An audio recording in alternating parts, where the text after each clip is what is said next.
దగ్గరికి వచ్చిన పాట పాడదామండి.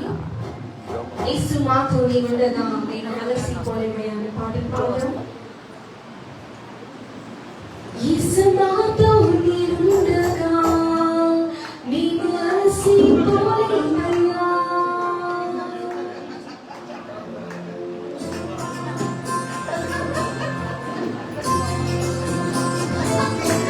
అందరూ లేచి పడదామండి.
ప్రేమ తండ్రి. మీ ప్రేమకు సాటి ఎవరున్నారు తండ్రి? అందరూ కూడా నోరు విప్పి యేసయ్యను స్తుతిద్దామండి. యేసయ్య మా పాపాన్ని క్షమించిన దేవుడు, మమ్మల్ని పవిత్రులుగా నీతిమంతులుగా మమ్మల్ని తయారు చేసి నూతన సృష్టిగా మార్చిన దేవానికి స్తోత్రాలని హృదయపూర్వకంగా ప్రభుని కీర్తిద్దాం.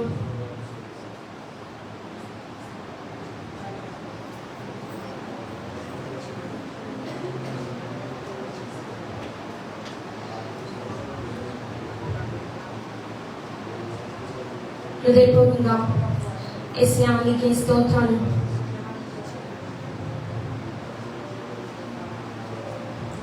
ప్రియుడా, నీ ప్రేమ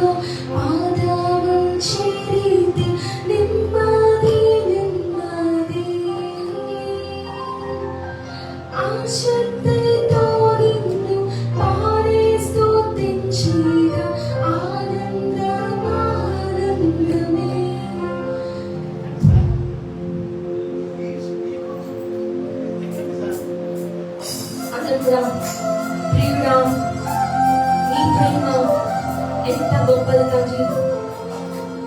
నీ ప్రేమ వర్ణనాత్మకం ప్రభా.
సమర్పిస్తున్నాం ప్రభా.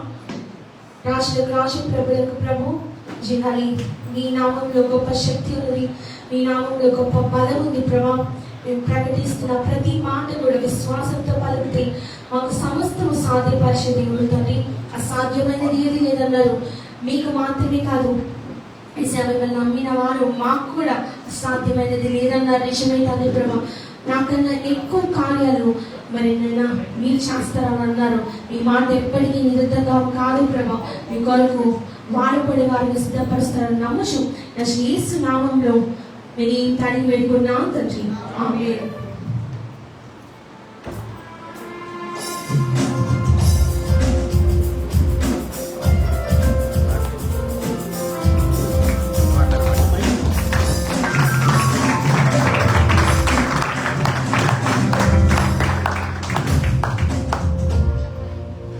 దేవునికి స్తోత్రం. మీ అందరికీ వందనాలు. అందరూ బాగున్నారా? కూర్చోండి. మీకు మొట్టమొదటిగా వందనాలు తెలియపరుస్తున్నాను. ఎందుకంటే ప్రత్యేకంగా శుక్రవారం ప్రార్థన కూడికి మీరందరూ వచ్చారు. చర్చ్ అందరినీ రమ్మన్నాను.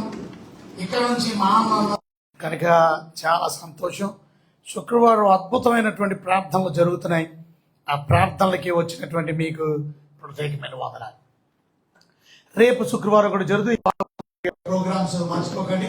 ఈ వారంలో ప్రత్యేకంగా రేపు ఎల్లుండు ప్రత్యేకంగా మండే ట్యూస్డే మార్నింగ్ బయలుదేరి కాకినాడ ట్రైన్ పేరు వందే భారత్. వందే భారత్ పొద్దున్నే ఫాస్టెస్ట్ ట్రైన్ అన్నారు. కనుక నేను సమయానికి నన్ను అక్కడ తీసుకుని వెళ్ళడానికి, ఎందుకంటే అక్కడ వెళ్ళనే వాకింగ్ చెప్పాలి. టైం లేదు, ఇలా వెళ్ళి వాకింగ్ చెప్పాలి.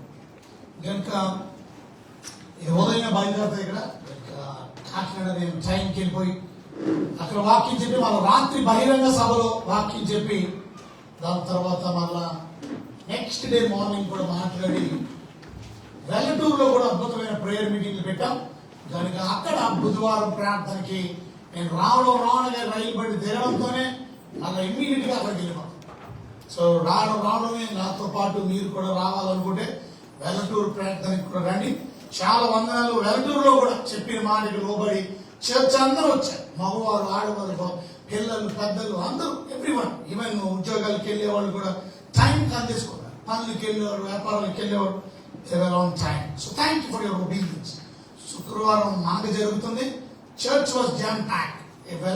ఆదివారం ఎలాగొస్తారో అలాగా చర్చ్ అందరూ ప్రత్యేకంగా మా శుక్రవారం వచ్చారు. కనుక చాలా వందనాలు. Thank you very much. అలాగే 23వ తారీఖున ప్రత్యేకంగా మరి ఎవరది గుడివాడి దగ్గరలో అద్భుతమైనటువంటి బహిరంగ సభ జరుగుతుంది. ఎవరైనది ఊరు పేరు ఏం మర్చిపోయారు. కనుక ఆ ఊరు ఇందాక ఒక సహోదరు చెప్పింది మా ఊరేనండి ఆ ఊరు అని గుడివాడి దగ్గర. కనుక ఆ ఊర్లో మా అమ్మగారు వస్తారు, మీరు తప్పక మీరు మా గృహానికి కూడా వెళ్ళాలి అని ప్రార్థన చేయాలి. మా సంఘ సభ్యులు కూడా ఆ ఊరు నుంచి ఉన్నారు. చాలా సంతోషం. ఈ విషయాలు మీరు జ్ఞాపకం పెట్టుకొని ప్రార్థన చేయండి. సో ఒకవేళ మీరు శుక్రవారం రావట్లేదు అని అంటే రాలేని వాళ్ళకి కమ్, మీరు బ్లెస్డ్. మీ బాధలు పోతాయి, మీ కష్టాలు పోతాయి, మీ ఇబ్బందులు పోతాయి. ఇవన్నీ నిజం చెప్పాలంటే దేవుణ్ణి అడిగితే మీకు అన్ని ఇస్తాను. మీరేమో అడగలందరూ మీకు ఏమీ దొరకదు. దేవుణ్ణి అడిగితే దేవుడు తప్పక ఇస్తాడు. మన మనసులో కొంతమంది వికారంగా కూర్చున్నారు, బాధల్లో కూర్చున్నారు, ఇబ్బందులు కూర్చున్నారు. Why something sad is happening in your life. దేవుడు హ్యాపీనెస్ ఇస్తాడు, జాయ్ ఇస్తాడు. ఈరోజు నేను త్వరగా నాకున్న కొద్ది సమయంలో నేను ప్రత్యేకంగా మీకు బ్లెస్సింగ్స్ చెప్పాలనుకున్నాను. దేవుడితో మనం ఐక్యం చేయబడితే కలిగే ఆశీర్వాదాలు చెప్పాలి. నేనేమో 8 రాసుకొని వచ్చాను. ఇవాళ మొత్తం చాలాసార్లు పేపర్లో రాయడం మానేశాను. పేపర్లో రాయడం మళ్ళా మొదలెట్టి రాయను ఇంకా, కానీ ఇవాళ పేపర్ రాశాను. అమ్మాయి ట్యాబ్ మీద రాయడం ఒక పేజ్ రాశా. ఇది 2 బ్లెస్సింగ్స్, ఇక్కడ 2 బ్లెస్సింగ్స్ రాశా. దాని తర్వాత 4 అయినాయి. ఇక్కడ 2 రాశా, 6 బ్లెస్సింగ్స్. ఇక్కడ 2 రాశా, 8 బ్లెస్సింగ్స్. సో 8 బ్లెస్సింగ్స్ చెప్పడానికి సమయం సార్. సో ఇవాళ ప్రయత్నం చేశాను, కనీసం సగమైనా చెప్పాలని. అదే అవ్వాలి. 2 తాయి మీకు కూడా అంతే. 2 చెప్తాను, చెప్పిందే చెప్తాను. కానీ కొంతమంది ఒకరు ఇద్దరు, అలాగే యూత్ చాలా వందలను థ్యాంక్. మీరు ఫస్ట్ సెషన్లో అద్భుతంగా పాడారు, రెండో సెషన్లో పాడారు. చివరి పాట కానుకలు కూడా అందరూ వచ్చి పాడండి. కానుకలు కూడా అందరూ వచ్చి మళ్ళీ పాడండి. ఓకే, ఎందుకంటే మీరు అందరూ కానుకలు వేసారు కాబట్టి మళ్ళీ వేయక్కర్లేదు, మీరు వచ్చి మళ్ళీ పాడండి. ఓకే, కానుకలు వేయట్లేదు కాబట్టి మిమ్మల్ని నిలబెట్టాం, నిలబెట్టలేదు, మిమ్మల్ని కూర్చోబెట్టాం. ఎందుకంటే కానుకలు కూడా ఎవరు వేయాలి? అందరూ వేయాలి. పాటలు పాడే అక్ష కూడా ఏం చేస్తుంది? కానుక వేస్తుంది. వాయిద్యాలు వాయించేవాళ్ళు కూడా ఏం చేయాలి? కానుకలు వేయాలి. అయిపోయిన తర్వాత వచ్చి ఏం చేయాలి? కానుక. ఫస్ట్ సెషన్ అయిపోతే సెకండ్ సెషన్ ఉండేది రైట్. కనుక చాలా సెషన్లో దేవుని వాక్యం ఏంటంటే మనము ఈరోజు క్రీస్తుల ఐక్యత గురించి మనం మాట్లాడదాం. ఇవాళ మన జీవితాలు ఎలా ఉన్నాయో ఒకసారి ముందు మీరు ఆలోచించాలి. దేవుని బిడ్డలమైనటువంటి మనము మన బ్రతుకులు ఎలా ఉన్నాయనంటే ఇంతకుముందు ఒక 6 విధాలుగా ఉన్నాయి మన జీవితాలు మనం చూస్తే. ఇది నేను మొదటి సెషన్ ఎక్స్ప్లెయిన్ చేయలేదు కనుక సెకండ్ సెషన్లో ఉన్న ఇది blessing. So that you can learn. అందుకనే మీకు బ్లెస్సింగ్ ఏంటంటే నీకు మనం ఇంత ముందు ఎలా ఉన్నామో ఒకసారి చూస్తే చదవండి ఒకసారి రాసిన పత్రిక 2వ అధ్యాయము 12-13 వచనాలు మనం చూస్తే 2వ అధ్యాయము 12-13 వచనాలు. అక్కడ మనం ఆ కాలమందు ఇజ్రాయేలీలో సహపౌరులుగా పరదేశులను, సహపౌరులు కాక పరదేశులను చూసారు, వాగ్దాన నిబంధన లేని పరజనులను, నిరీక్షణ లేని వారును, అన్నింటి తిరగద్దని చెప్పండి కదా. కనుక నిరీక్షణ లేని వారును, లోకమందు దేవుడు లేని వారినై ఉండి క్రీస్తునకు దూరస్తులై ఉంటివి మీరు జ్ఞాపకం చేసుకోండి. లాస్ట్ సెషన్ లో నేను ఒక పాయింట్ మాత్రమే ధ్యానం చేశాను. ముందుకు మనం దూరస్తులము.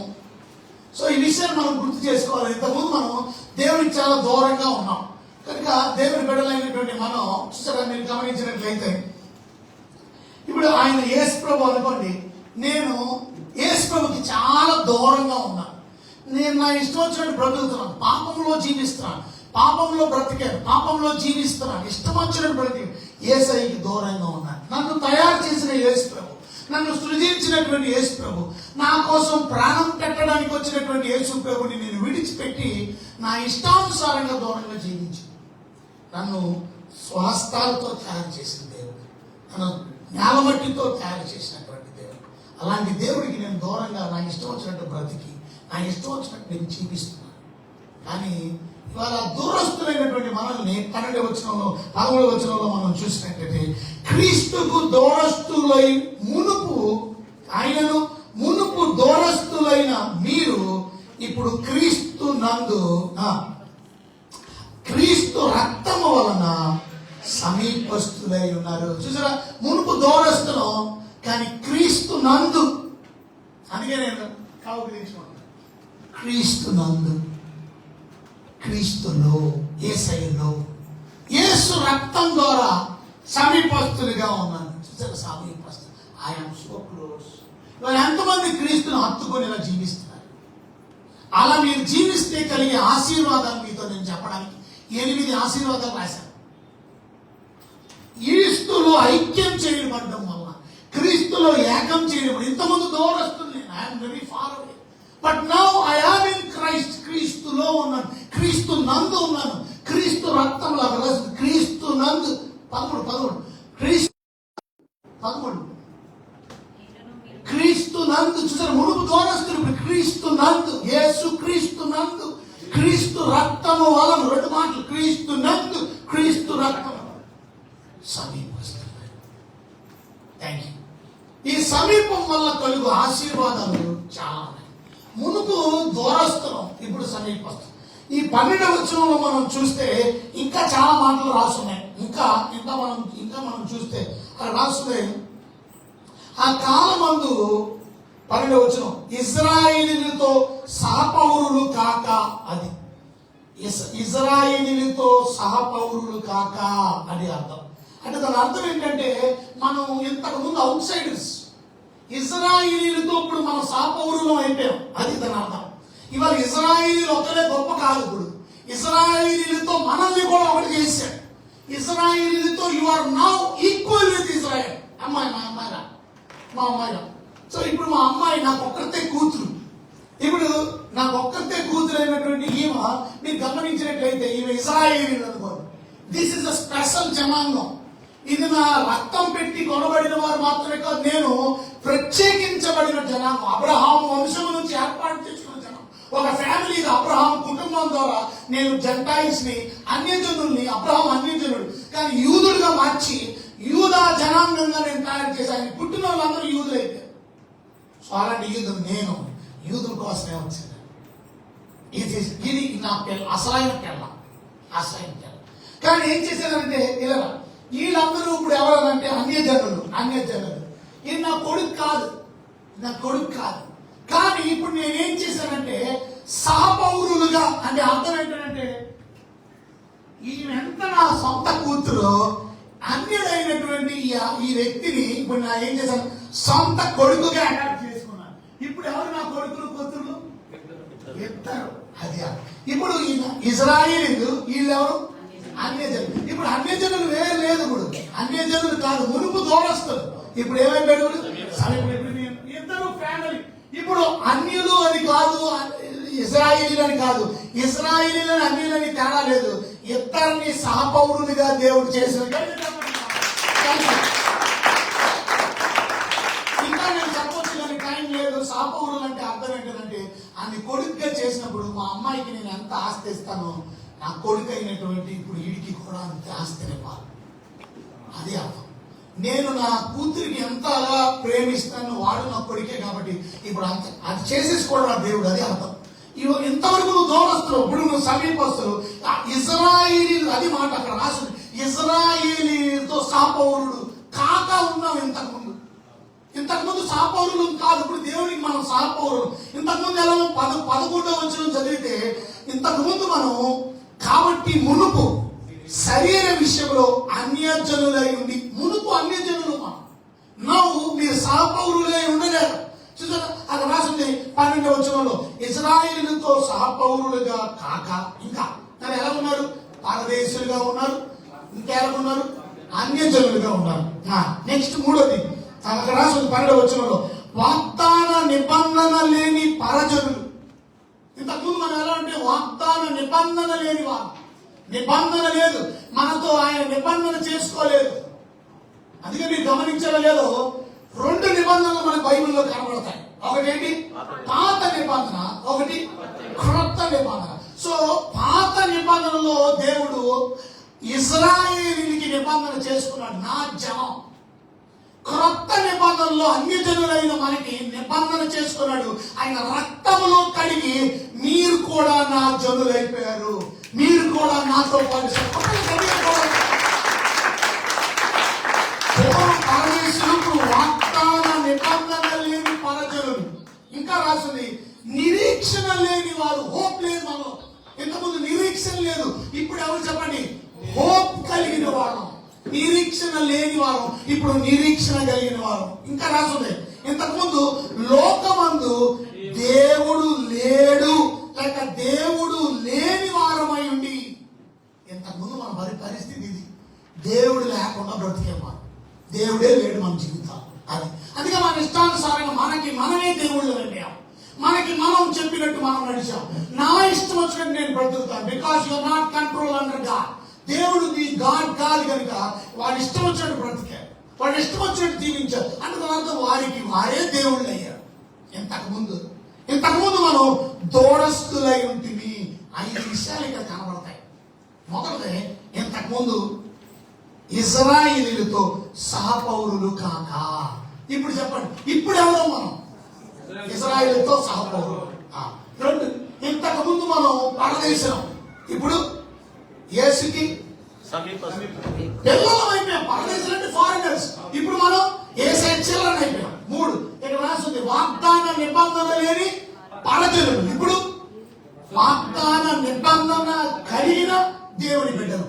4 ఇంతకుముందు నిరీక్షణ లేని వాళ్ళం, ఇప్పుడు నిరీక్షణ కలిగిన వాళ్ళం. ఇంతకుముందు లోకమందు దేవుడు లేడు అని చెప్పుకొని దేవుడు లేకుండా బ్రతికాం, ఇప్పుడు దేవుడిని కలిగి జీవిస్తాం. ఇంతకుముందు క్రీస్తుకి దూరస్తులమై ఉంటుంది, ఇప్పుడు 12 వచనంలో దాన్ని వివరంగా అన్ని చెప్పలేదు కానీ ఇది ఒకటి చక్కగా వివరించారు. నెక్స్ట్ వచనంలో మనం చూస్తే మునుపు దూరస్తులైన ఉంటే మీరు జ్ఞాపకం చేసుకోండి. ఆయనను మునుపు దూరస్తులైన మీరు ఇప్పుడు క్రీస్తునందు క్రీస్తు రక్తం వలన సమీపస్తులైన. గట్టిగా చెప్పాలి. దాని అర్థం ఏంటంటే మనము రక్షణ పొందిన బిడ్డలం అయ్యాం, క్రీస్తునందు సమీపమై మనం రక్షించబడిన బిడ్డలం అయ్యాం, నూతన జీవితాన్ని కలిగిన వారముగా జీవిస్తున్నాం. అందుకని మనం నూతనమైన జీవితాన్ని జీవించాలి. రోమీయులకు రాసిన పత్రిక 6:5 ప్రకారం దేవుని వాక్యం మనకి సెలవిస్తున్నది ఏంటంటే, బైబిల్ చెప్తుంది, రోమీయులకు రాసిన పత్రిక 6:4 మనము నూతన ఆయన రక్తంలో కలగబడినటువంటి బిడ్డలం. తండ్రి మహిమ వలన క్రీస్తు మృతులలో నుండి ఎలా లేపబడ్డాడో అలాగను మనమును నూతన జీవమును పొందిన వారమై ఇప్పుడు మనం న్యూ లైఫ్ జీవించాం. From today onwards new life నా జీవితం. ఎందుకంటే నేను యేసు రక్తంలో కడగబడ్డా. ఏ రోజైతే నువ్వు రక్షించబడ్డావు ఆ రోజు నుంచి నువ్వు నూతనమైన జీవితాన్ని జీవించావు. అంటే దాని అర్థం నూతనమైన జీవితం అంటే కేవలం ఈ లోకంలో మాత్రమే కాదు, ఈ నూతనమైన జీవితం ఇట్ విల్ బి కంటిన్యూ. కొత్త రాజ్యంలో కూడా, పరలోక రాజ్యంలో కూడా ఆ నూతన జీవితాన్ని కొనసాగిస్తాం. అది యేసు రక్తంలో కడగబడింది. నూతన జీవితం పొందిన వారిని నడుచుకున్నట్లు మనం బాప్తిజం వలన ఆయన మరణములో పాలు పొందుటకు ఆయనతో కూడా పాతి పెట్టబడింది. ఇక దీని అర్థం ఎందుకు బాప్తిజం అనేది? బాప్తిజం అనేది కేవలం సాదృశ్యం మాత్రమే. ఇప్పుడు మనకి ప్రభు బల్ల ఉంది, ప్రభు బల్లలో పాలు పొందుతున్నటువంటి మనం ఆ రొట్టెని తింటున్నాం, ఆ శరీరాన్ని తింటున్నాం, ఆ రొట్టెని తింటున్నాం, ఆ రసాన్ని తాగుతున్నాం. అది నిజంగా చెప్పాలంటే అది రొట్టె తయారు చేసి, అది రసం, ద్రాక్ష రసం. కానీ సాదృశ్యం అంటే ఎగ్జాంపుల్ అంటే దాని అర్థం ఏంటంటే ఇది ప్రభు శరీరంగా భావించి, ఆ రొట్టెని ప్రభు శరీరంగా భావించి అక్కడ మాత్రమే, తర్వాత తింటే అది రొట్టె. కానీ ఈ సందర్భంలో మాత్రం ప్రభు సన్నిధిలో మాత్రం రొట్టె శరీరంగా భావించి, అది కొన్ని మంది ఇప్పుడు రోమన్ క్యాథలిక్స్ కొన్ని మంది ఏం చేస్తారంటే అది శరీరంగా మారిపోద్ది, రక్తంగా మారిపోద్ది. మారదు, శరీరంగా మారదు, రక్తంగా మారదు. తప్పుడు పోతుంది. కేవలం సాదృశ్యంగా మాత్రమే. యేసు రక్తం తర్వాత దీనిపడి మళ్ళా కొంచెంసేపు కులిపోయింది, లేకపోతే అది మోసం వచ్చేస్తుంది. అది నిజంగా యేసు రక్తంగా మారిందా? మారదు. కానీ యేసు రక్తంగా భావించి సాదృశ్యంగా, యేసు శరీరంగా భావించి భోజనం చేస్తాం గౌరవం. అలాగే బాప్తిజం కూడా నిజంగా నువ్వు యేసు ప్రభుతో పాటు చచ్చిపోవాలి, కానీ నువ్వు భావించాలి. అందుకే నేను చనిపోయాను, పాపం విషయమై చచ్చిపోయాను. ప్రతి ఒక్కరు ఇక పాపానికి దూరంగా బ్రతకాలి, దేవునికి అవిధేయమైన జీవితాన్ని విడిచిపెట్టాలి. ఇందాక నేను కొంతమంది కుర్రోళ్ళు నిలబెట్టి నేను ఇక్కడ ఉన్నాను నేను నాకు చెప్పసేవాడు, కొంతమంది జంప్ అయిపోయారు, కొంతమంది వెళ్ళిపోయిన గబ్బగా వచ్చారు. మళ్ళీ వాళ్ళు చెప్పిన మట్టు వాళ్ళు నిలబడ్డారు. Thank you, hats off for all of you, God bless you. కొంతమంది చెప్పా చేయకుండా వెళ్ళిపోయారు. అక్కడే అవిధేయత కనబడుతుంది మీలో. మీకు ఎన్ని పనులైనా ఉండండి, ఎన్ని బిజీగానే ఉండండి, గాడ్ ఇంకొక గంటలో అయిపోతుంది, ఇంకొక అరగంటలో అయిపోతుందని చెప్పిన యూ డి నాట్ లిసన్ అంటే అర్థం యువర్ అవిధేయుడు. మీరు అవిధేయుడు అంటే అర్థం డిసొబీడియంట్ పీపుల్. ఎప్పుడు డిసొబీడియంట్ పీపుల్ దేవుని బిడ్డలు పోవాలి. ఆయన శరీరములో పాలుగుంపులు పొందినటువంటి మనం ఆయనతో సాదృశ్యంగా మరణములో కూడా ఐక్యం చేయబడ్డాం. సాదృశ్యం, అది కూడా సాదృశ్యం. సాదృశ్యం అంటే ఎగ్జాంపుల్. నెక్స్ట్ వచనంలో మనం చూస్తాం, 5వ వచనంలో మనం గమనిస్తే, మరి ఆయన మరణము యొక్క సాదృశ్యమందు, అది మరణము యొక్క సాదృశ్యమందు ఆయనతో కూడా ఐక్యము గలవారమై, మరణముతో ఆయన చనిపోయాడు, నేను కూడా ఆయనలా నా పాపం విషయమై చచ్చిపోయాను. ఎందుకు చనిపోయాడు యేసు ప్రభు? పాపం, మనందరి పాపాలు ఆయన మీద వేయడం వల్ల. కనుక నేను కూడా నా పాపం విషయమై నేను చనిపోతున్నాను, సమాధి చేశాను. అందుకే నా బాప్తిజంలో ముంచేస్తాను. కానీ సమాధిలో ముంచేసి అలా ఉంచాం. యేసు ప్రభు సమాధిలో లేడు, 3వ రోజు తిరిగి లేచి. అలాగే మనం కూడా పునరుద్ధానం అందు అని రాసింది, ఆయన పునరుద్ధానం యొక్క సాదృశ్యం. వల్ల సాదృశ్యం బాప్తిజం అనేది సాదృశ్యం అందు ఆయనతో కూడా ఐక్యము గలవారమై. ఇక్కడ ఐక్యత గురించి నా ప్రాముఖ్యమైన స్ట్రెస్ ఏంటంటే యూనియన్. క్రీస్తుతో నేను ఎలాగైతే యూనియన్ గా ఉన్నానో, యూనియన్ అంటే అర్థం ఏంటంటే నేను ఆయనతో పాటు సమాధి చేయబడ్డాను, ఆయనతో పాటు చనిపోయాను, పాపం విషయమై చచ్చిపోయాను. ఇప్పుడు క్రీస్తు కొరకు నూతనంగా నేను జీవిస్తాను. ఇవాళ మనం నూతనంగా బ్రతకాలని నిర్ణయించుకోవాలి. రక్షించబడిన వారు, అందుకనే యూనియన్ విత్ క్రైస్ట్ లో మొదటి బ్లెస్సింగ్ ఏంటంటే salvation, foundation of the salvation. అసలు రక్షణ యొక్క పునాది, రక్షణ యొక్క పునాది ఏంటంటే యేసు క్రీస్తుతో నువ్వు ఐక్యం చేయబడ్డావు. ఆ రోజు అంతవరకు దూరంగా ఉన్నావు, అంతవరకు దేవుడు లేకుండా బ్రతికావు, అంతవరకు పరజనిగా బ్రతికావు, అన్యజనుడిగా బ్రతికావు, దేవుడు లేనుడిగా జీవించావు, అంతవరకు ఇజ్రాయిలీ యొక్క సహపౌరుడిగా లేకుండా, వాగ్దాన నిబంధన లేని తోటి జనుడిగా. కానీ ఏ రోజైతే నువ్వు రక్షించబడ్డావో ఆ రోజు నుంచి నువ్వు దేవుని బిడ్డవైపోయావు. ఇశ్రాయేలీయులతో కలిసి ఏమైపోయావు? ఇశ్రాయేలీయులతో సహపౌరుడిగా చేయబడ్డావు. అంత మాత్రమే కాదు, నువ్వు పరదేశంలో దేవుని బిడ్డవైపోయావు. వాగ్దాన నిబంధన కలిగిన బిడ్డవైపోయావు. వాగ్దాన నిబంధన కలిగిన వాళ్ళు. దేవుడు మనతో వడంబడిక చేసుకున్నాడు, నిబంధన చేసుకున్నాడు. రక్తంతో ఆయన మనల్ని కలిగి కొత్త వడంబడిక, కొత్త నిబంధన జనులు మనం. పాత నిబంధన జనులు ఇశ్రాయేలీయులు, కొత్త నిబంధన, పాత నిబంధన. ఆ రెండు నిబంధనలు కూడా తీసేయలేదు దేవుడు. ఆ పాత నిబంధనతో వడంబడిక చేసుకున్నటువంటి వారు విశ్వాసం ఉంచే ప్రభునందు వారందరూ దేవుని బిడ్డలే. కనుక క్రొత్త నిబంధనలు యేసు రక్తంలో కడగబడి విశ్వసించిన వారందరూ క్రొత్త నిబంధన జనాంగం. ఈ రెండు దేవుడికి ఇంపార్టెంట్. అది రెండు నిబంధనలు చాలా. కొంతమంది క్రీస్తు సంఘంలో ఉన్నారు, వాళ్ళు పాత నిబంధన తీసేస్తారు. వాళ్ళు ఓన్లీ కొత్త నిబంధన బైబిల్స్ మాత్రమే ఉంటాయి. క్రొత్త నిబంధన సంఘం మనం అని అంటారు. మరి పాత నిబంధన వదిలేసేవాళ్ళు వదిలేదా? పాత నిబంధన, ప్రతి కొత్త నిబంధనకి పాత నిబంధన రిఫరెన్స్ కనపడాలి మనకి. పాత నిబంధన వెనక్కి చూడాలి మనం. అది తెలియక కొంతమంది ఆ విధంగా క్రీస్తు సంఘం వాళ్ళు ఉన్నారు. వారు దేవునికి దూరంగా బ్రతుకుతున్నట్టు. వాళ్ళందరూ కూడా వాయిద్యాలు వద్దు, చప్పట్లే కొట్టాలా, మనం అందరూ కూడా ఇలా ఉండాలా. కొత్త బోధ, దానికి బోర్డు ఫండింగ్ వస్తుంది. ఆ ఫండింగ్ వాళ్ళు ఏమవుతారు? అందరినీ మార్చడానికి క్రీస్తు సంఘం వాళ్ళగా మీకు మిషన్ ఇస్తాను, పుట్టి మిషన్ ఇస్తాను, అది ఇస్తాను. ఎవరికి డబ్బులు ఇచ్చి దేవుని సంఘంలో తప్పించుకోకూడదు, మోసం చేయడం. అది యూఆర్ నాట్ డూయింగ్ దాట్. ఇవాళ చాలా మంది అందుకనే దేవుని నమ్ముకోలేని వాళ్ళందరూ ఆ విధమైనటువంటి నిందలు మన మీద మోస్తారు. దేవుని బిడ్డలమైనటువంటి మనం స్వచ్ఛందంగా సువార్త చెప్పడం. సువార్త చాలా పవర్ఫుల్. ఆ సువార్త వలన మనుషులు రక్షణలోకి వస్తారు, దేవుని బిడ్డలుగా మార్చబడతారు. ఇంతకుముందు మనం అందరూ పాపులు, గుర్తుపెట్టుకోవాలి ఆ విషయం.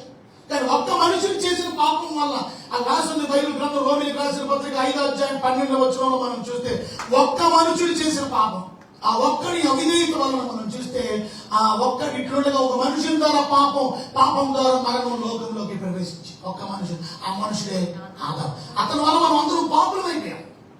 19వ వచనంలో మనం చూస్తే, 19లో ఒక్క మనిషిని అవిధేయత వల్ల అనేకులైన మనం పాపులుగా మార్చుకున్నాం. సో ఇక్కడ సత్యాన్ని మనం అర్థం చేసుకోవాలి. మనం పాపం చేయడం బట్టి పాపులు అవ్వాలి. మనం పాపులుగా పుట్టాం కనుక ఆ పాప నైజం మనలో ఉంది. ఆ నైజం వల్ల మనం పాపం చేస్తాం. దేవుని బిడ్డలైనటువంటి మనం యేసు రక్తంలో, యేసు క్రీస్తు ద్వారా మన ఐక్యపరిచి ఆ పాపాన్ని కొట్టివేసి మనం రక్షించిన యేసు ప్రభు గట్టిగా చప్పట్లు.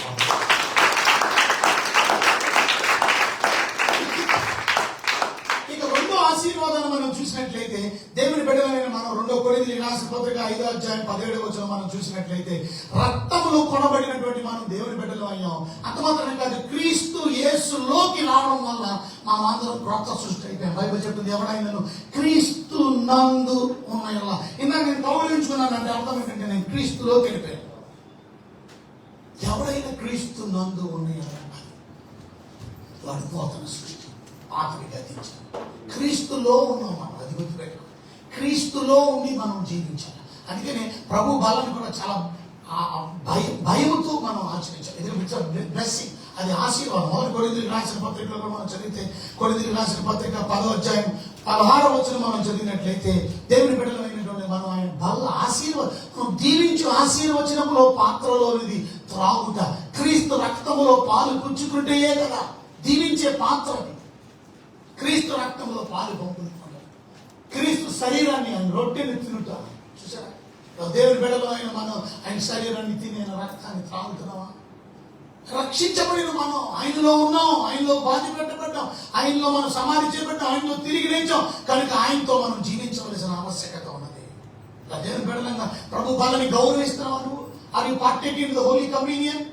మనం పాలు పంపులు పొందట్లేదంటే యూఆర్ డూయింగ్ సంథింగ్ రాంగ్. నీకు ఆయనకి సంబంధం లేదు.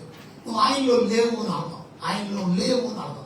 ఆయనలో ఎవడైనా క్రీస్తు యేసునందు ఉన్న ఎడల, నువ్వు ఆయనలో ఉంటే, బైబిల్ చెప్తుంది according to John chapter 6 verse, యోహాను సువార్త 6వ అధ్యాయం 56వ వచనం చదివితే అక్కడ రాస్తుంది, యోహాను సువార్త 5:56లో, నా శరీరము తిని నా రక్తం తాగువాడే నా యందు నేను వాని యందు నిలిచి, నా యందును నేను వాని యందును.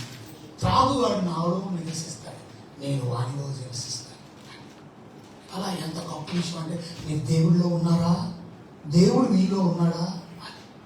ఎంత మంచి దేవుడు అంటే, మనం దేవుడిలో ఉంటాం, దేవుడు మనలో ఉండడం అంటే అర్థం పరిశుద్ధాత్ముడిని దేవుడు మనలో ఇచ్చాడు. పరిశుద్ధాత్మ దేవుడు మనలో ఉంటున్నాడు. అందుకనే ఈ శరీరం దేవుని ఆలయం అని మీరు ఎరగరా? అది పరిశుద్ధాత్ముడు ఈ శరీరంలో నివసిస్తున్నాడు. దేవుడు మీలో ఉంటాడు, మీరు దేవుడిలో ఉంటాడు. ఈ కనెక్షన్ ఎలాగనంటే నా శరీరాన్ని తిని నా రక్తం త్రాగవాలి. మీరు తినట్లేదు, మీరు త్రాగట్లేదంటే మీకు ఆయనకి కనెక్షన్ లేదు. కొంతమంది బుధవారం ప్రార్థనకు రామంటే రాట్లా అంటే దాని అర్థం మీ వాక్యంలో లేరు. బైబిల్ చెప్తుంది ఆయన వాక్యంలో మీరు కనెక్షన్ లేకపోతే మీరు ఆయన బిడ్డలు కాదు. అకార్డింగ్ టు జాన్ చాప్టర్ 15:8 మనం చదివితే, యోహాను సువార్త 15:8 మనం చదివితే అక్కడ రాస్తుంది. యోహాను సువార్త 15:8 మీరు బహుగా ఫలించిన 7వ వచనం చదువుతాం. 7వ వచనంలో మనం చదివితే అక్కడ రాస్తుంది, నా యందు మీరును మీ యందు నా మాట. ఇది ఒకరికొకరు నిలిచి ఉండాలి. నా యందు మీరు, మీ యందు నా మాటలు ఉండాలి. మీ యందు నా మాటలు ఉన్నాయా, నా వాక్యం ఉందా, నా దేవుడు ఉన్నాడు, పరిశుద్ధాత్ముడు ఉన్నాడు, అప్పుడు మీకు ఏది ఇష్టం? Connection very important. దేవుడి సన్నిధికి రాకపోతే, మీ వాక్యం వినకపోతే, దేవుని వాక్యం మీలో నిలిచి ఉండకపోతే, సో దేవుని బిడ్డలో అయిన మనం కొత్త సృష్టిగా మనం తయారు చేయాలి. You be new creation. అంటే న్యూ క్రియేషన్ అంటే అర్థం ఏంటి? బైబిల్ చెప్తుంది నువ్వు కొత్త గుర్తింపు కలిగిన వాడు. న్యూ క్రియేషన్ అంటే అర్థం కొత్త స్వభావం దేవుడు నీకు ఇచ్చేసాడు, కొత్త వ్యక్తిత్వాన్ని దేవుడు నీకు ఇచ్చేసాడు. చూసారు? అంటే పాత స్వభావం పోయింది, పాత వ్యక్తిత్వం పోయింది, పాత గుర్తింపు పోయింది, పాత ఐడెంటిటీ లేదు మనకి. Now you become new identity. కొత్త వారికి దేవుడు మనం చేశాడు, నూతన సృష్టిగా మనల్ని చేశాడు. పాత ఐడెంటిటీ, పాత గుర్తింపు ఏంటి? పాపును. No more I was sinner, I am now నీతిమంతుడు. నేను నీతిమంతుడిని, రైట్ చేసి కొత్త గుర్తింపు. పాతనేది దేవునికి విరోధి నేను, ఇప్పుడు దేవుని మిత్రుడిని నేను. చూసారా? కొత్త గుర్తింపు. పాత గుర్తింపు ఏంటి? ఇంతకుముందు దేవునికి శిక్షకు అర్హుడు నేను, ఇప్పుడు దేవుని ఆశీర్వాదానికి అర్హుడు నేను. చూసారా? కొత్త గుర్తింపు. ఇంతకుముందు condemned, now you are being justified. ఇంతకుముందు సాతాను బిడ్డవి, ఇప్పుడు దేవుని బిడ్డవి. Now you are a child of God. ఇంతకుముందు నువ్వు దేవునికి శత్రువువి, ఇప్పుడు దేవునికి మిత్రుడు. ఇంతకుముందు పాపం చేత చచ్చినోడివి, ఇప్పుడు క్రీస్తులో బ్రతికించబడిన. ఇంత differences. Now you are a new creation. ఇక పాత స్వభావం ఉండకూడదు. మనందరికీ ఆదాము నుంచి వచ్చిన స్వభావం వచ్చింది, ఉంది, ఇంకా ఉన్నది. కానీ యేసు ప్రభువులో ఆ స్వభావాన్ని మనం తీసేసుకోవాలి. బైబిల్ చెప్తుంది ఎఫెసీయులకు రాసిన పత్రిక 2:3 మనం పాప స్వభావాన్ని కలిగినటువంటి వారం. చూడండి, ఆ స్వభావం ఎలాంటిదంట? అరితో కలిగి శరీరం యొక్క మనసు యొక్క కోరికలు నెరవేర్చుకోవచ్చు, మన శరీరాశను అనుసరించి మునుపు ప్రవర్తించు, కామవారి వలె స్వభావ సిద్ధముగా దైవోగ్రతకు పాత్రులు. నేను అడుగుతాను మిమ్మల్ని, దైవోగ్రత ఎందుకు మనకి? చూసారా? మనం అనుకుంటాం శరీరం చేసిన పనుల వల్ల, పాపం వల్ల, మనసు వల్ల. నిజమే, కానీ ఆ శరీరం యొక్క కోరిక ఎందుకు చేస్తున్నాం? మనసు యొక్క కోరిక ఎందుకు చేస్తున్నాం? మన నేచర్ మంచిది కాదు, స్వభావ సిద్ధముగా. మన స్వభావమే బాగలేదు, మన స్వభావం పాడైపోయింది. ఏ స్వభావం వచ్చింది మనకి? ఆదాము స్వభావం. మీరు గమనించినట్లయితే ఆదికాండంలోకి వచ్చిన చూడండి ఒకసారి. ఆదికాండంలో 5వ అధ్యాయంలో మనం చూస్తే 1వ వచనంలో 2వ వచనంలో మీరు గమనిస్తే మనం అందరూ ఎవరి కోరికలో తయారు చేయబడ్డాం? చూడండి, అట్లా ఆదాము వంశావళి ఇది దేవుడు. నన్ను చూడండి, స్క్రీన్ చూడండి. ఆదామును సృజించండి. ఎవరిని సృజించారంట? ఆ దేవుడు 2వ దేవుని పోలికగా అతన్ని చేశాను. అందరూ చెప్పండి, ఎవరి పోలిక? ఆదాము ఎవరి పోలికలు తయారు చేయబడ్డాడు?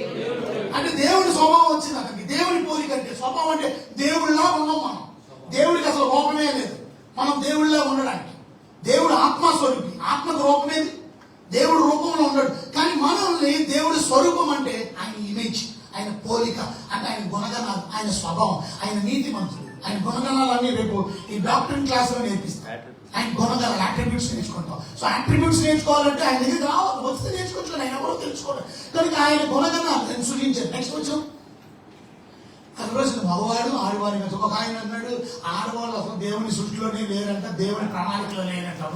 వాకింగ్ చెప్పడం మానేసి బైబిల్ కాలేజ్ కదా, పెద్ద పాస్టరే మళ్ళా రాజమండ్రిలో ఉంటాడు. కనుక పేరెందుకు లేదు మనకి? బైబిల్ చెప్తుంది ఆడది అసలు దేవుడి స్వరూపంలోనే లేదని చెప్పాడు మహానుభావుడు. సంఘం 3 మంది జనం వస్తారు, కానీ ఏంటి లాభం? ఆడవాళ్ళు కూడా మగవాణిగాను ఆడవాణిగాను దేవుడు సృష్టించారు. దేవుని పోలికలో మగవాడికి దేవుని పోలికే, ఆడవాడికి దేవుని పోలిక. ఇద్దరు దేవుని స్వరూపంలో తయారు చేయబడ్డారు. దేవుడు వారిని ఆశ్రయించారు. కానీ ఇక్కడ పాయింట్ క్యాచ్ చేయాలి మీరు. నెక్స్ట్ వచనం చూస్తే దేవుని పోలిక మారిపోయింది మనలో. ఆదాము పాపం చేయడంతో, అవ్వమ్మ పాపం చేయడంతో, ఇద్దరు పాపం చేయడం వరకు ఎవరు పోలిక వచ్చిందో తెలుసా? నెక్స్ట్ వచనం 3వ వచనం. ఆదాము 130 ఏళ్ళు బ్రతికి తన పోలికగా తన స్వరూపంలో కుమారుని కని. అమ్మా, ఇక్కడ తేడా వచ్చింది. దేవుని పోలికగా ఆదాం తయారు చేయబడ్డాడు, కానీ మనం ఎవరి పోలికలో వచ్చామంటే ఆదాం పోలికలో ఆదాం స్వరూపంలో. అది పాయింట్. అంటే అర్థం, ఆదాం పోలిక ఏంటి? పాపపు స్వరూపం. దేవుడి పోలికలో ఉన్నాడు కానీ పాపం చేశాడు కదా. 5వ అధ్యాయం 3వ అధ్యాయంలో పాపం చేశాడు. సో ఆదాం పాపం చేశాడు కనుక ఇప్పుడు ఏ స్వరూపం వచ్చింది మనకి? ఏ పోలిక వచ్చింది మనకి? మానవుని పోలిక వచ్చింది, మానవుని స్వరూపం వచ్చింది. ఆ మానవుని పోలికే, ఆ మానవుని స్వభావమే పాపపు స్వభావం. ఆ పాపపు స్వభావం ఇప్పుడు చదవండి 2వ అధ్యాయం 3వ వచనంలో ఎఫెసీయులకు రాసిన పత్రికలో. ఆ పాప స్వభావం వల్ల మనం అందరం ఏమయ్యాం? మునుపు ప్రవర్తించు కడమ వారి వల్ల స్వభావ సిద్ధంగా ఆ స్వభావం వల్ల ఉండడం వల్ల శరీర కోరికలు, మనసు కోరికలు చేసి పాపం చేస్తాం. స్వభావ సిద్ధంగా దైవోగ్రతకు పాత్ర. అందరూ చెప్పండి, ఏ ఉగ్రత? అంటే దేవుడికి చాలా కోపం కూడా ఉంది, గుర్తుపెట్టుకో. దేవుడి కోపం లేదని ఒక కొంతమంది, దేవుడు ప్రేమమయుడు, దేవుడు దయామయుడు, దేవుడు జాలి కలిగినవాడు, కృపామయుడు, మంచిదే. దేవుడు ఉగ్రుడు కూడా, కోపం ఉంది. ఆయన ఉగ్రత రాసింది. దేవుని ఉగ్రత, దైవము, దేవుడు ఉగ్రత, దైవోగ్రత. దైవము ప్లస్ ఉగ్రత, దైవోగ్రత. మరి దైవోగ్రత నుంచి ఎలా విడుదల పొందుతాం మనం? యేసు దగ్గర రావడం వల్ల. రాసింది రోమీయులకు రాసిన పత్రిక 5వ అధ్యాయం 9వ వచనంలో మనం చదివితే, ఎఫెసీయులకు 5వ అధ్యాయం 9వ వచనంలో రోమీయులకు రాసిన పత్రికలో, కాబట్టి ఆయన రక్తం వల్ల ఇప్పుడు నీతిమంతులుగా తీర్చబడి మరింత నిశ్చయముగా ఆయన ద్వారా ఉగ్రత నుండి రక్షించబడుతాము. ఉగ్రత లేదు, దేవుని కోపం లేదు. ఎంత గొప్ప ఆశీర్వాదం! ఉగ్రత లేదు నాకేక. దేవుని ఉగ్రతకు పాత్రుణ్ణి నేను. ఎందుకంటే ఆదాము స్వభావం నాలో వచ్చింది. ఆదాము స్వభావం నాలో, ఆదాము పోలిక నాలో వల్ల, నా స్వభావం వల్ల ఆ దైవ ఉగ్రతకు పాత్రుణ్ణి. Thank you Lord. నన్ను నీతిమంతులుగా తెచ్చి దేవుని ఉగ్రత నుండి. అది కొత్త ఐడెంటిటీ. నూతన ఐడెంటిటీ నాకేంటంటే దేవుని ఉగ్రత నుంచి నేనేమయ్యాను? విడుదల పొందాను. ఇప్పుడు ఎవరు మనం?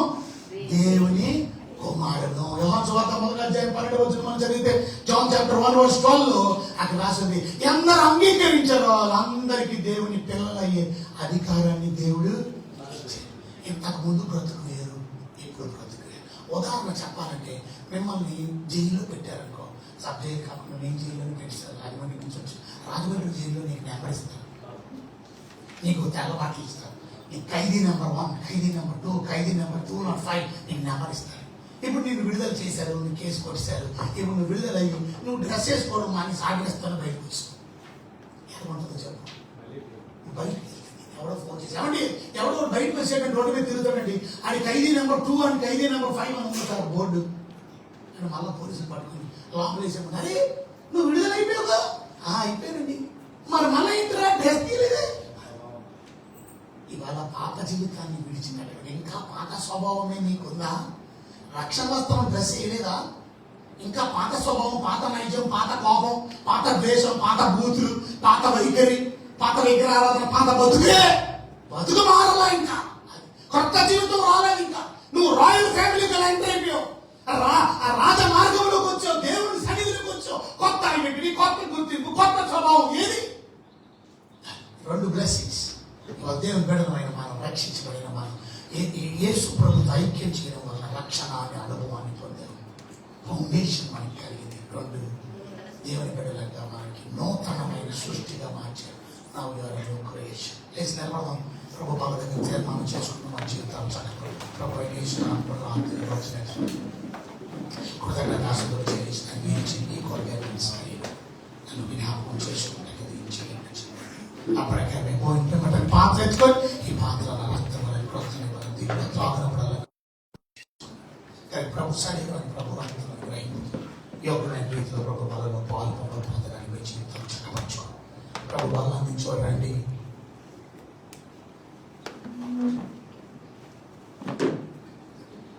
ఇందాక బాబు తీసుకున్న వాళ్ళు తీసుకోకండి, ఇప్పుడు తీసుకోలేని వారు తీసుకోండి. ఇంకా సిద్ధపరచాలి. ప్రార్థన పూర్వకంగా యోగ్యమైన రీతిలో వాళ్ళలో పాలు పొంది మీ జీవితాన్ని సరి చేసుకొని చక్కపరచుకోండి. ఇందాక బాగా తీసుకున్నావు, తీసుకోక ఇప్పుడు కొత్త వారు వాళ్ళలో పాలు పొందుతారు. సిలువపై నీ కొరకే నా కొరకే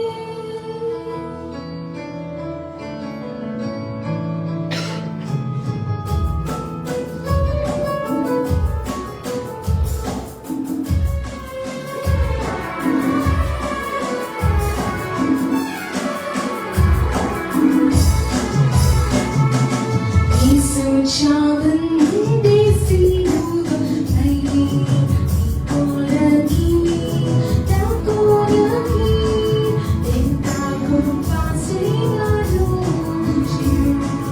నీ కొరకే నా కొరకే నదిలానే యేసు రక్తము సిలువలో నుండి ప్రవహించి నదిలానే యేసు రక్తము సిలువలో నుండి ప్రవహించి పాపమగడిగి వైరము తొలగించి పాపమగడిగి వైరము తొలగించి ఆ ప్రశస్త రక్తమే పాపమగడిగి వైరము తొలగించి ఆ ప్రశస్త రక్తమే యేసు చావందే సిలువపై నీ కొరకే నా కొరకే ఎంత గొప్ప సేవను కొరకే నా కొరకే ప్రార్థన చేసుకొని ప్రభు బాగా తీసుకోండి. ప్రభు అయ్యో నేను దూరస్తుడిగా ఉన్న నన్ను దగ్గర చేశారు మీరు. నేను ఇంకా దూరంగా బ్రతుకుతున్నాను, ఇంకా మీ వాక్యానికి దూరంగా, మీ సన్నిధికి దూరంగా నేను ఎంత తప్పు చేస్తున్నాను, క్షమించు. మీ ఫ్యామిలీ మెంబర్ నేను, మీ కుటుంబ సభ్యుని నేను, మీ రక్తం పెట్టి కన్నాను, రాజులైన యాజక సమూహంగా నన్ను మార్చారు. Thank you lord. ప్రార్థన చేసుకుని నన్ను రక్షించారు. Thank you Lord. నన్ను పాపం నుండి విడిపించారు.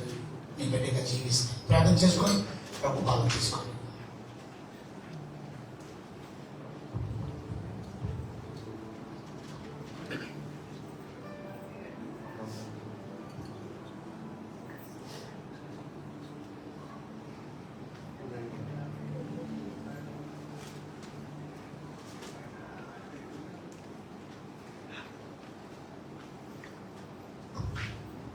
బాగా తీసుకున్నాను. మీ అన్ని పాత్రలను పరిచారికలకు అందించండి.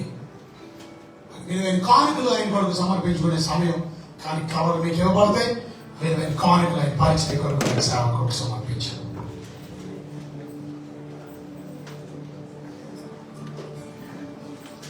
యేసుపై ఆనుకుందును యేసుపై ఆనుకుందును యేసుపై ఆనుకుందును యేసుపై ఆనుకుందును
ప్రార్థన చేస్తాము.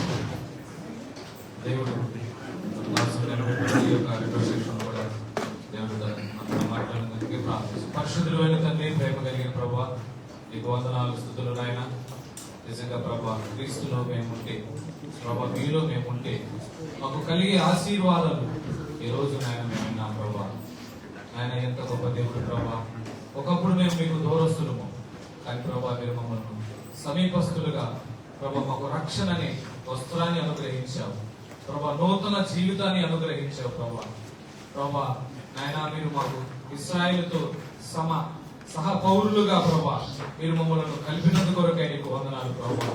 నాయన నిబంధన లేని జనులుగా మేము ఉన్నప్పుడు మాకు నిబంధన కలిగిన వారుగా మమ్మల్ని ఏకము చేసి ఐక్యం కలిపి ప్రభా నీ ప్రేమ చేత ప్రభా నీ రక్తంలో మమ్మల్ని కడిగి ప్రభా నీ యొక్క మా పాపములన్నిటినీ ప్రభా, ఒకప్పుడు ప్రభా మేము పాప స్వభావంతో కలిగిన వారమే, కానీ ప్రభా ఇప్పుడు ప్రభా మీలో మేము ఉండటం వల్ల ఎంత గొప్ప ఆశీర్వాదము, ఎంత గొప్ప మేలు, ఎంత గొప్ప ప్రభా గొప్ప ఆశీర్వాదాన్ని మీరు మాకు అనుగ్రహించారు ప్రభా.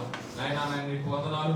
నాయన మీ దాసును బలపరుచుకొని ఈ రోజు నాయన మేమందరము ప్రభా మీకు సమీపస్తులుగాను దగ్గరగా ఉండి మీ చిత్తాన్ని మీ ఇష్టాన్ని జరిగించేవారుగా ప్రభా మాకిచ్చి నీ రక్షణను మేము జాగ్రత్తగా కాపాడుకొని ప్రభా నీతో ఆయన మంచి సహవాసం కలిగి నీ చిత్తానుసారంగా బ్రతుకున్నట్లుగా సహాయం చేయమని యేసయ్య నామమును బట్టి అడిగి వేడుకుంటున్నాము తండ్రి, ఆమేన్. మన ప్రభు యేసుక్రీస్తు కృప, తండ్రి అయిన దేవుని వారి ప్రేమ, పరిశుద్ధాత్మిక నిోడమైన సహవాసం సదాకాలం మనందరికీ తోడే దగ్గరగా ఆయన దీవెనలకి ఆశీర్వాదానికి మమ్మల్ని అందరినీ పాత్రలుగా చేసి నీకు ఇష్టమైన పిల్లగా జీవించడానికి కృపణాలు తోడు సహాయం చేయను కాక. అందరికీ వందనాలు. God bless you. దేవుని మళ్ళీ మీ కుటుంబాన్ని